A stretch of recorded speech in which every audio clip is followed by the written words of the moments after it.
I'm Maree Andrews, and I was born at Fosterton Hospital at Dungog. I was number 6 in the family, and there was 2 born after me. And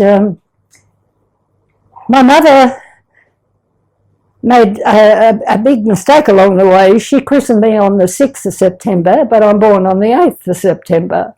And I'm still been fixing that up. Can't believe it, because the government changed it when I was 77. But I'm born on the 8th of 9th, 31. And did you go to school up at Dungog? I don't remember a lot of living up there. We came down to Alexander Street, but I spent all my school holidays up there. Being one of the big family, I was one they sent to the farms and things, and I'd stay on the farms. And I loved Dungog. I loved the Williams River and jumping in the river and so forth. I mean, it's a pretty place. We lived at Alexander Street.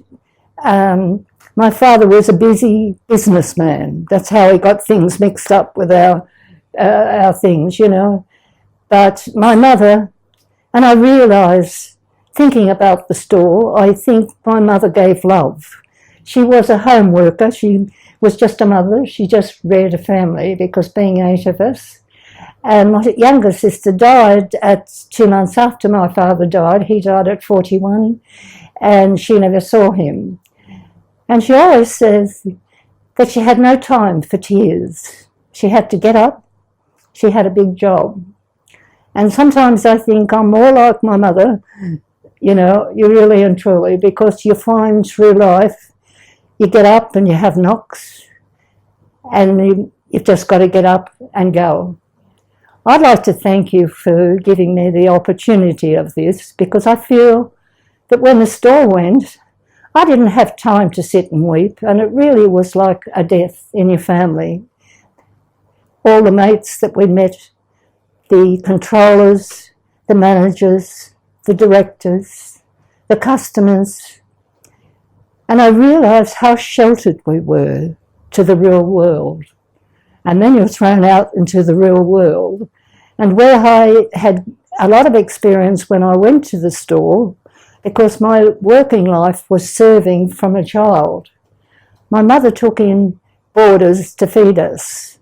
In those days, I don't think the pensioners was like it was.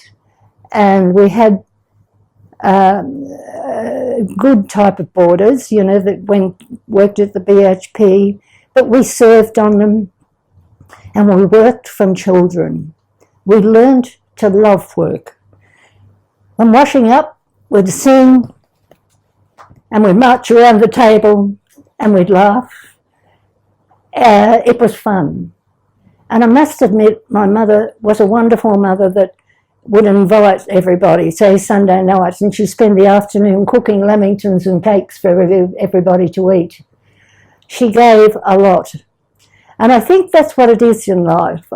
I'm a Stephen Covey person now that believes that we're born on earth to work, and we're born on earth to serve, that God intends us to serve. And I realised that through my life, that's what I've mainly done, is serve.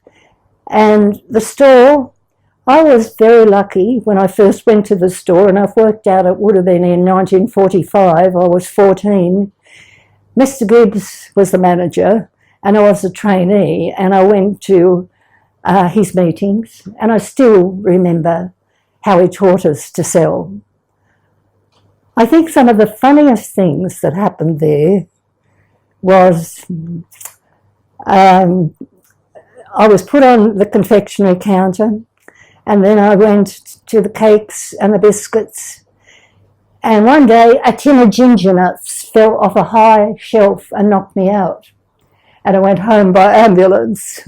To me, it's one of the funniest experiences. My mother looked out, and here's the ambulance, and they're bringing me a tin of ginger nuts and knocked me out. So that was one of the funnest experiences that I had there. But I think it was the personalities too. I left the store after a while, and Mr. Gibbs wasn't very happy with me. He said that were giving me a wonderful opportunity. And I wanted to work in fashion. Oh, I did, by the way, before I moved, I worked in the milkshakes, and I was put in charge of that. I stayed one day, I was dropping milkshakes on the floor. I was not successful. So we had funny days, you know, and it was so cold. And I was only 14, by the way. But my sister planned our life just as well, because she wanted me in fashion, because she'd been in fashion, and she had trained us from children to fold our clothes, to hang them up, to look after them. And I still go over my husband and my wardrobe, and men, like most people, would throw them out and alter things. And it's something that's in you for life, because it's amazing what you can do, you know, that really and truly. I must say, at school, I went to the Junction, and I remember being spoken to by Mrs. Peebles. Didn't I want to grow up to be like my sister, who was managing boutiques at that stage? I went to school to play, to enjoy. So what school did you go to? And that was the Junction, that one. I went from Hamilton South to the Junction, and I didn't work very much. I enjoyed it, you know, I love school. And I only went to Hamilton High, so I split with a lot of my friends that went to the other schools, because I hadn't worked. But I was always in choirs, because I sang, you know, and I love music. But I wanted to go on at school. I never wanted to leave. But at 14, my mother needed money, and I went out to work. But I went out to work, you know, I went, and I was quite, that was it. In near Derby Street, the shop was. It was called Austin's Fox then.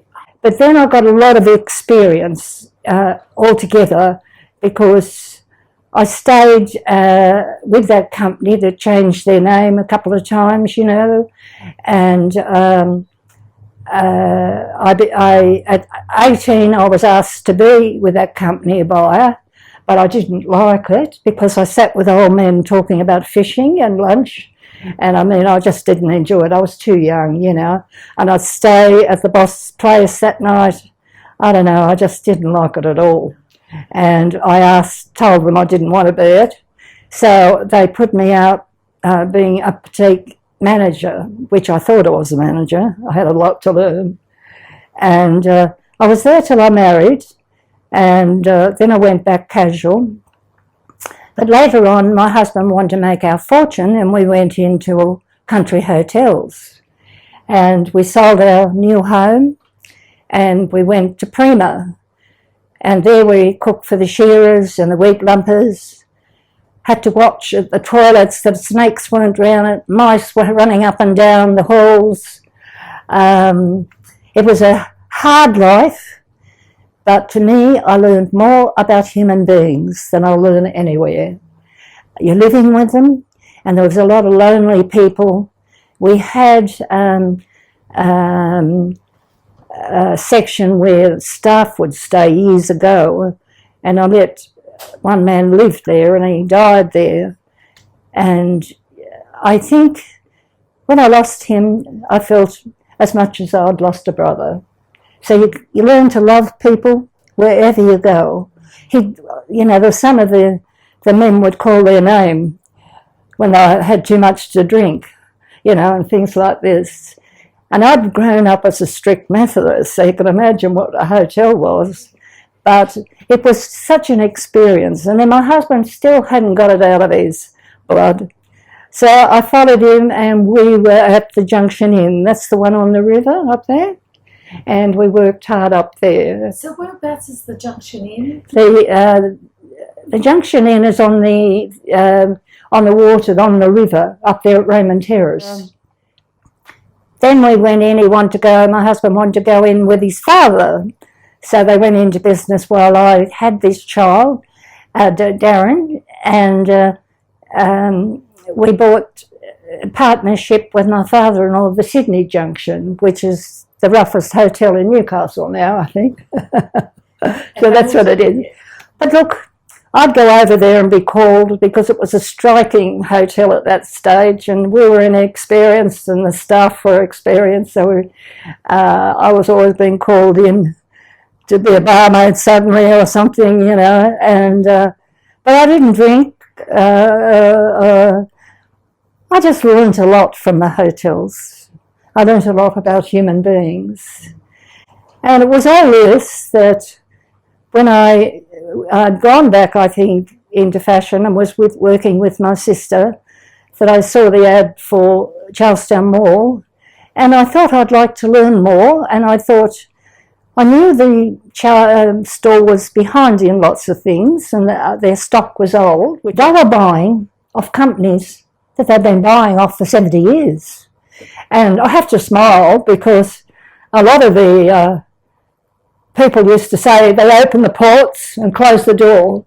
I haven't got a poker face. They just shut it. They know I didn't like it, you know. But it was very hard. So we hurt a lot of people. We heard a lot of manufacturers would have gone out because the stock was too old, especially in Melbourne and places like that. Mm. I think more buyers left when I first went there because I was a bit outspoken, you know. And I went back to the store and I was lucky to get the job as divisional manager. And that's how, so I was moving around, but it was my confidence of being out and running stuff.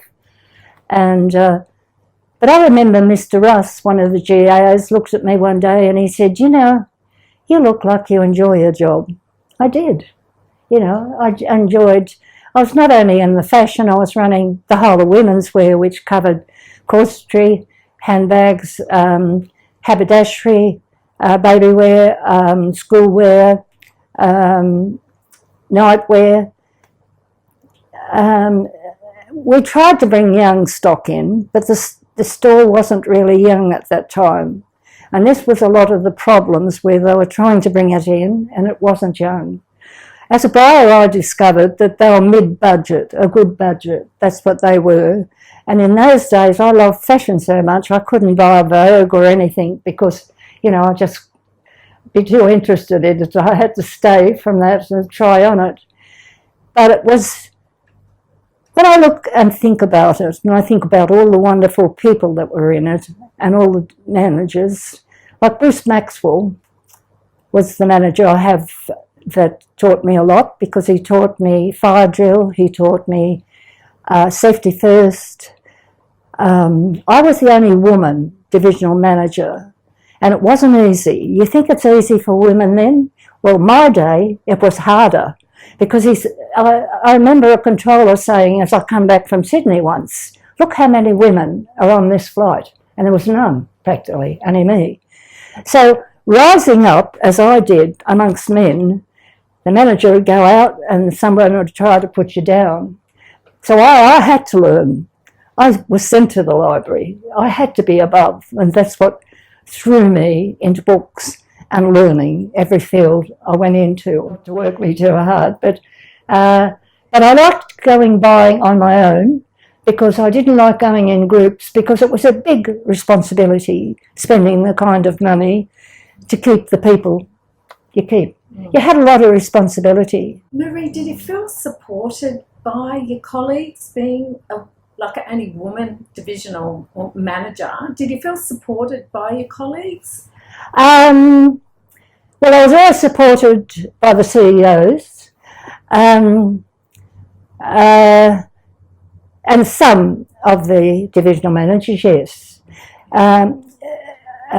Dennis, I can't remember his last name, but he was a character. He called me Maud, of all things. I hated Maud. And he would put on the PA, Maree Andrews, please return to your department. He loved playing jokes. And I found that when I went to the store, and I know it's costing from that, they hadn't had somebody in charge, and suddenly they had me. And I run a pretty tight ship. I mean, I don't like bitching on the department. I wipe that out because it cuts out productivity. And to me, that's what I was interested in. And I always come in with my right wage. I think you have to learn to support yourself a lot. A lot depends on yourself. And I found if they wanted to have a talk, I didn't go down to the lunchroom and have my lunch. I had it on my own. And Dennis would often come and sit on my knee and say, well, Maud, what are we having for lunch today? You know, I mean, it was just a character. And I find you have characters wherever you go and the personality of them. I just think they were lovable characters. They were characters. We had two sad things happen. We had a young staff die in town. I was at Charlestown and she was only 16 with cancer. And I think we all felt it. And we had a young man while I was at Charlestown die, about 32, with cancer. And I think all the staff, because he tried so hard and he tried to get on top and he just didn't make it, you know. And so we all felt it. So I think there's always that sad part. And I remember how hard the manager was because he didn't want to depress shop. And it wasn't easy. But I think it was what they taught.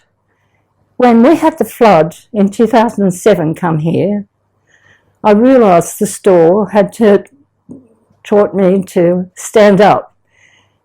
I mean, all of a sudden, I wasn't prepared. I had rugs everywhere.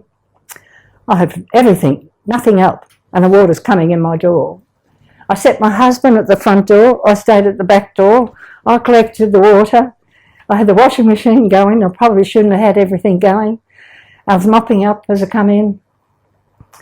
That night at 1:30, I said to my husband, we made it. When you mentioned Mr. Gibbs in your early career, when you started at the store at 14, good... well, what he taught us that people had to handle stuff. So if I go into a shop, I still like to handle things and look at them. And I think that's why going into stores will never go out. He taught us that we were there to serve. I believed in him then. I think as the years went by, when he bought the Cessnock store later on, I changed. He was a consultant. And this is why I think that a lot thought they knew it from experience. And unless you keep on working on it, that experience doesn't hold today. You know, you've got to keep working on it. And this is what I learned, that experience. So I was probably one of the lucky ones to see, because I went around all the branches. I was driven in those days as a buyer. You were taken. We were looked after very well. So this is at Charlestown, when you got the job at Charlestown? When I was at the job at Charlestown, I didn't do that. But I was dealing with all the buyers. So before I became a buyer, I had a chance to see how the buyers spent their money. Say baby wear had no pyjamas. Say something else. So my training to be a buyer was being a divisional manager first, then going out, because Mr. Campbell told me once, I was never trained, I was born. But I was trained, and they trained me because as a divisional manager, the buyers would come out to me and they'd all be brought to me, and some of them knew so much, some of them wouldn't even let me know they were in the store, but they'd been there many years, some of them. And I was pretty straight when I went there because the handbags were so old, my mother wouldn't have used. And, you know, that poor buyer would lose. And I didn't mean to hurt people. I mean, it was hard that a lot of people were hurt. I seen the political side. I seen one man who had been there all his life. And then when the new people come in, how he was treated and how he stood at CWS, I thought he was going to jump out the window. Now, I seen that. He asked me if I'd drive him home the night he left. He never said anything, but how he sat on my car, I knew something was wrong. Well, that night, I think he had a breakdown on the floor. So what does CWS stand for? You asked me, I just always call it the CWS. So when you become a buyer, that's why twice I liked being at Charlestown, and I refused the job twice at Charlestown because I didn't want to die. A couple of buyers before died. The stress on them was so hard, and they died, and I didn't want to live, and the stress. And I loved Charlestown because it was bright, and the staff were nice. Some of those kids there were lovely. One of the girls is still, well, she was. I don't know if she's still there now since I've had my accident. I haven't seen her up there. And I rang and they didn't seem to know her at Myers, but she's been at David Jones and Myers still going around the company. She was for Berlin. And look, these girls were beautiful. They had big busts and I was always flat and small, you know.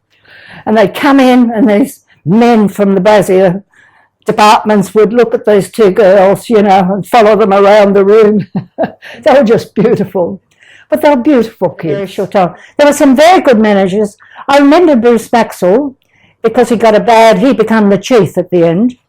And the chief was trying to do all he could. But the chief had to pull into line every now and then anyway, because like the cocktail party was not what I meant, you know. And I think that, but he was doing a wonderful job, what he did. He trained us in the field. He always said he didn't want us to panic. And so Charlestown for me was a lot leaving there, but they were desperate when I was called in, and I was called in on holidays to take the job. And the buyer before had left them in a mess. He was a character too. And he was playing up on the job, I think, and got, you know, I mightn't go into that. But I got on with him, you know, really and truly. A lot happened at the end because they brought 16 Woolworths men in from the end, Bruce Maxwell. I look up to Bruce Maxwell, who was the last chief. He was the one that taught me a lot at Charlestown Mall. But he went out too and came back to try to save the store. It was past one man to save. When he took it on, the store had gone. And it wasn't in so much debt, I don't think. I think it was only in 3 million, and today, a lot of people, you know, it really wasn't so bad. But it needed restructuring, and but when you went around the branches as a buyer, when you went up, this is what I learned. The learning there for me was the staff. They bought Cessnock, and the Cessnock staff, they didn't know how to merchandise, how to handle stock. It's an art, and you've got to love it. Look, I can't explain it. It really is. And these kids, they didn't have that training, and they were out there, and the store got in trouble, you know, and it wasn't my fault, I assure you, because when I'd send the stock, and even Wallsend, New Lambton was a small one, all of them, and they wouldn't get enough stock to deal with.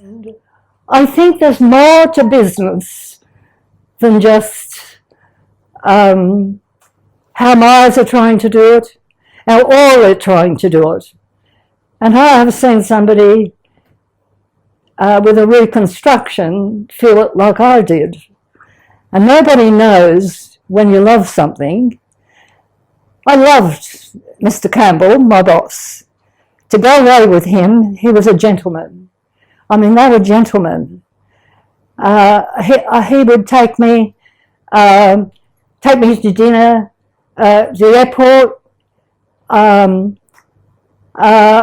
can't explain it, but you were treated with the highest respect. And this was the store. And that respect is something I'll remember till I die, because you've got to give staff respect and human beings. I think that the last general manager, and people could talk about people, and people can talk about the staff. But if you haven't got leadership, and I always said, and I was known at the store, and when I was, at Toastmasters, I wasn't allowed to talk about leadership because they wanted me to learn something else. I believe in leadership and good leadership. And I have Colin Power. When I was young and probably went to the store, Myers years ago, Grace Brothers, Michael Grace was the man I had on top. And I watched him in retail from a child. And then Colin Power, because he has the same values. We believe in people. We believe in working for people. We believe that when we train a staff, they've got a job for life. And that's what it's all about. And I think you're trying to do that now at the university. Maree, can I ask you, when you worked at the store at Charlestown, did you work with Kevin Doyle? Yes. Kevin was a very nice fellow. He advised me to take the job at the store, always wanted to.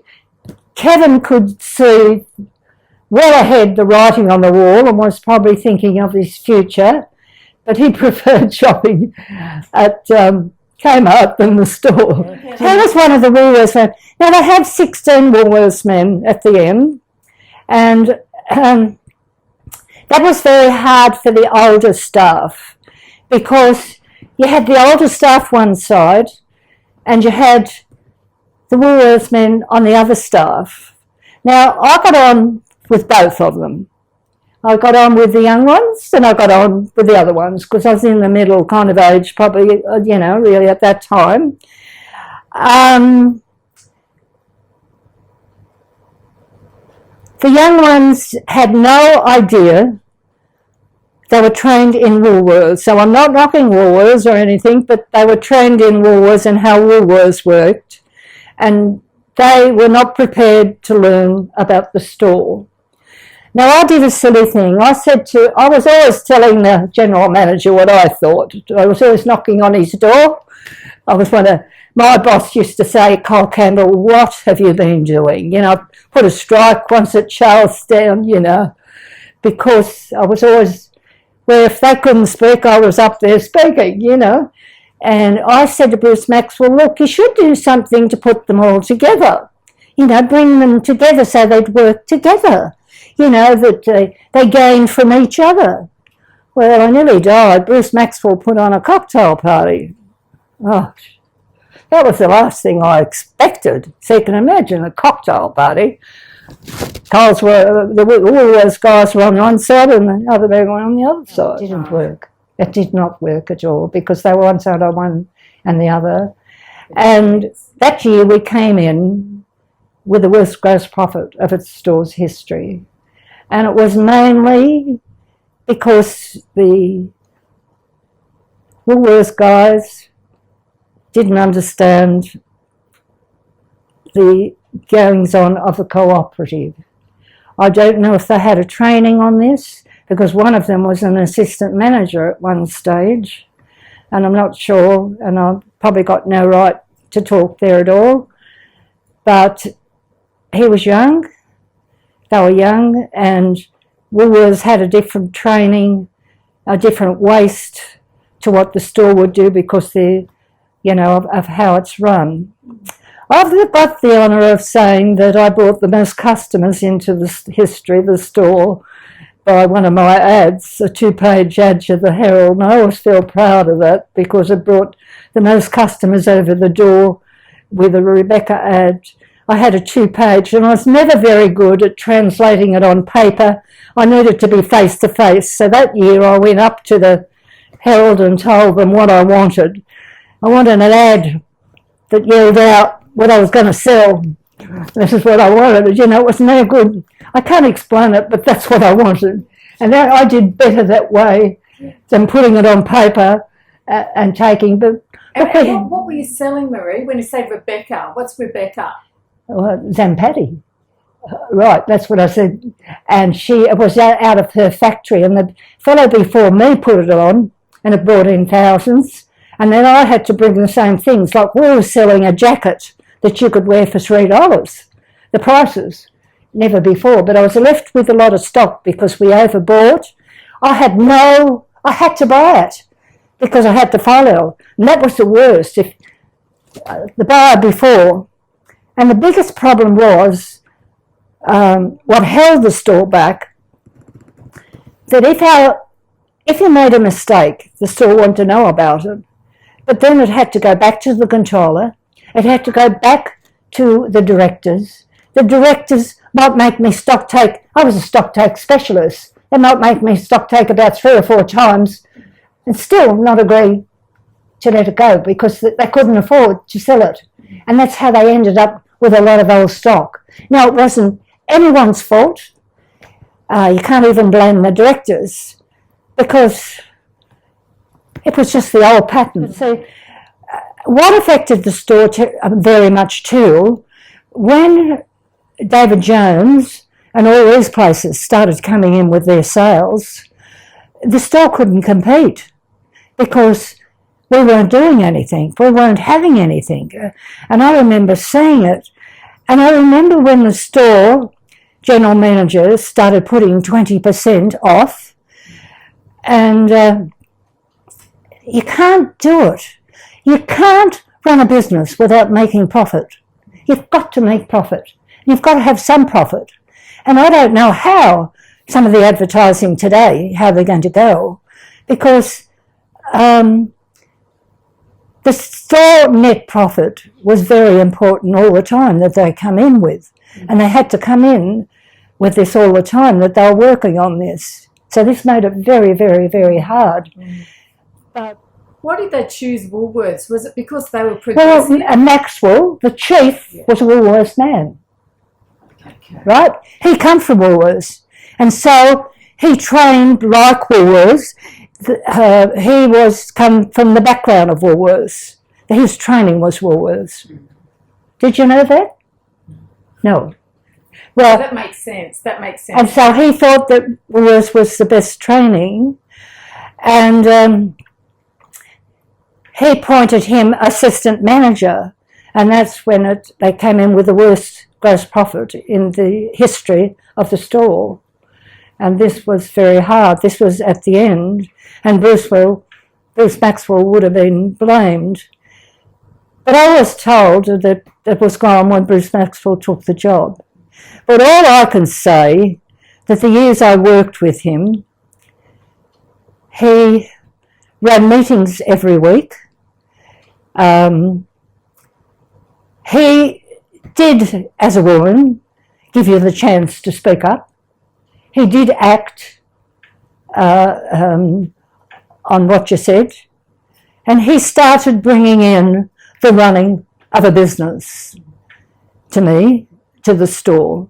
There were some good managers like Frank Russ. Frank Russ was there. Have you heard from him? Frank Russ was there when I first went there, and he was very good, and he lived at the Bay. He lived at Spears Point, and he retired to the Bay. And I admired Frank Russ and was very sorry, and after him, Kevin came in. I had to debate against the Woolworths men. Now, the Woolworths men come in. I went and did my homework at the at the library, and I would have won that debate. But I also learned to stand up. The people want to give me a $10 rise at one stage, and all the staff, and they were changing everyone's hours. And I seen people. I watched as all the staff, as they were cutting the staff off and changing things and altering things. And I had staff coming out crying and going on. Now I walked into that room and I said to the general manager, well, I'm hitting you below the belt. Don't bother offering me that $10 because I'm not taking it. And I'm not giving you any more than I'm working now. I'm working as long as I'm going to work for the store. I was travelling, I was coming back late. I was getting up and going late, and I wasn't leaving my family any more than what I was going to leave. And they stopped it. And they stopped it all with the staff. But at that stage, something was to go on. And this is where I believe that you have to be fair with staff when you're restructuring. Because the store cooperative was such an old organisation, and the culture of how it had been run, do you think, like, just with the changes in retail, commercialism, how it just, do you think the store just couldn't keep up? Or just I think we had consultants that weren't up to it, and they were paying consultants and spending money on consultants. And sometimes the consultants, like the directors, were wonderful people. But they were held by paying this divvy and paying, I think to pay divvy and pay money out of the profits and then run a staff. Look, I as a buyer was handed money, thousands of dollars to go and spend, and they trusted me. They trusted me to spend that money, and I had to break it up. I had a young girl who did the gross profit and the net profit, and I had to come in with that. We worked, and we probably worked the hardest. I'd go to Melbourne, fly back that night, come back at 10 or something. But the name of the store, I can say, I had no trouble and I felt safe at all times. People want service. Service. Service. Now the big W is saying that retail's still having problems. But you can hear me saying that until they get it right and they start giving people service, and we could give more service than what we're doing, and they're frightened of probably paying, wages get higher. My staff, because I came in with the staff, the manager at Charlestown brought us as a manager, divisional manager. I had to come in and pack groceries in the end. I will tell you the hardest times for me was for the store, when the store administration come in. I didn't like him. I used to wish I could trip him over. I knew he was going to take my job. He'd walk past me and I used to think I could put my foot out and trip him over as he walked. But I'd see him at the airports as I was going, on the buying. But they sent me out to buy. It was all over the paper. The night it was in the newspaper, the chief had quit. That was Bruce Maxwell had quit. I was in Sydney. I'll come back, and he was at Broadmeadows Station to greet me, actually, tell me the news. He looked at me and he said, "She doesn't know, does she?" And I didn't know. That's how I knew. I had been in Sydney all day. But when I come back and got the news, later on, the administrator sent us out because the store had to trade and keep trading to pay the wages. So that was our responsibility, to go out. They sent me out in June or July for stock, and no other buyers were out there. I was thrown out of places. I was treated by some. It was the worst day of my life. You have no idea. Some wished they'd never known me. I went back to the motel that night, and I was up, and I suffered, a bit of being in tight rooms, being up, and I felt so terrible. I think I had a bit of a weep. What a day I'd had. But the next day, I got up like a soldier. I was going to beat it, and I was going to get that stock. And I was going to see that staff paid. And that's what you've got to do. And to me, no one could be blamed because there was no training. There was no training like we have today. And unless you did, buyers would say to me, one buyer, and I loved her, because she used to say to me, "Mrs. Andrews, report to me," because I was like the junior buyer in those days, "Report to me and tell me what you've been doing." And she wasn't my boss, but Nancy it was there. She was the underwear buyer, and she was very lovable. And she said she didn't want to learn anymore, but we had to learn. But when I come out of the store, I did a naughty thing. Discrimination was loud and clear. And I worked for the rest of my life, till my working life, so I couldn't pay superannuation. So that left me being a pensioner a lot. I put my age down 5 years. And I got jobs all over the place because age discrimination was loud and clear. So where did you work after the store?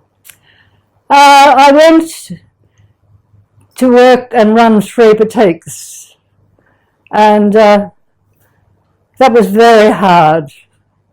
I left there. The supervisor wanted my checkbook. That was a problem. She wanted to go shopping and spend it. To me, my references say that I could get, after they went and they interviewed me, any job I wanted. But it was hard.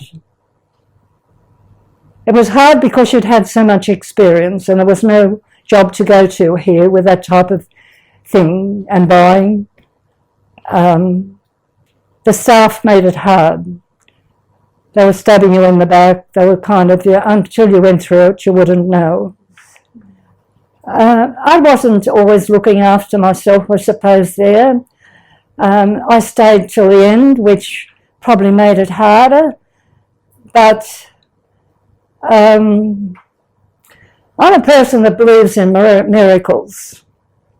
And I was always hoping, and I never stopped believing miracles.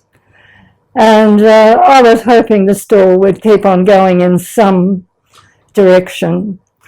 I mean, they tried hard. We were putting on winter parades. That's why I said promotions. I love the parades. One of our promoters, Julie Lomax, has just died just before I heard from you. And she was only at the store 3 years, I think, promoting, but we worked so hard in the years she was there. And I was too shy in those days to do my own parades. I'd love to have been able to do, but I was always out in the back helping run them and dressing the models and being there all the time. Can I just ask you, when the store folded, did you continue contact with any of the staff, or what were your feelings after the store closed? No, I didn't. And I feel so sorry because I was there at Coles Campbell's. I was there at Miss Hooton, who was the manageress, and I remember weeping and weeping and weeping at her funeral. I loved them all so much. I loved the store, and I think it was my way of getting over. And I think by asking me to look back, you've been good for me because you've made me really realise what I got from the store and how I felt sometimes later in harder times. My husband and I, when I wasn't coping working for people, I had a friend that we sailed with, Jim Hook, and his brother was a priest in England, and he seen the mines close over there, and he talked to him when I was going through this, and he said that that's what it was for me. It was like the death, and that's what it was, because they had a funeral, like a wake party. I think we loved the staff so much, we loved the store so much. It was the characters, the personalities.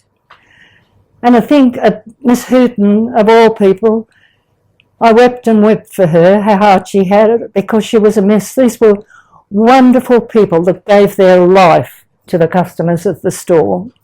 There was Margaret that did the alterations. I'm not sure what happened to Margaret. But I think it was my way of coping. But after 30-odd years, I suddenly got a call from Julie Lomax, and she just travelled around the world and was sick at that time. And I kept in touch with a couple of calls from her. I've been going up the escalator, probably only a few years ago, and a young girl that I'd never know say to me, "You're the fashion lady." I said, "How'd you know?" So yeah, many years. You're the fashion lady from the store. Oh, my mother worked there. I remember you. I'll tell you what, this is a pretty good feeling after many, many years. But the customers, we had wonderful one customer that crocheted a piece for every staff member of the staff, one of the old customers, because they loved the place. I mean, some of them loved it. You know, they must have missed it, you know, and it must have been very hard for a lot of people, really and truly. But I found it hard because you'd had so much experience and you'd been such a big buyer that there was no job for me, really. And that's why we went back into our own business. On my mother's side, that we're the tapestry of the passing years. And I believe we're that. Our faces show that, how we've worked and how we've loved it. And I mean, I'd still love it today if I could get up and work and be out there. Because I think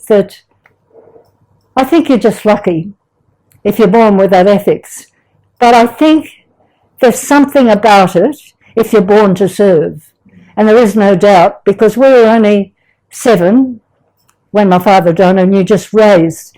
And I mean, I think my mother taught us to learn to work, and we love work. We never complained.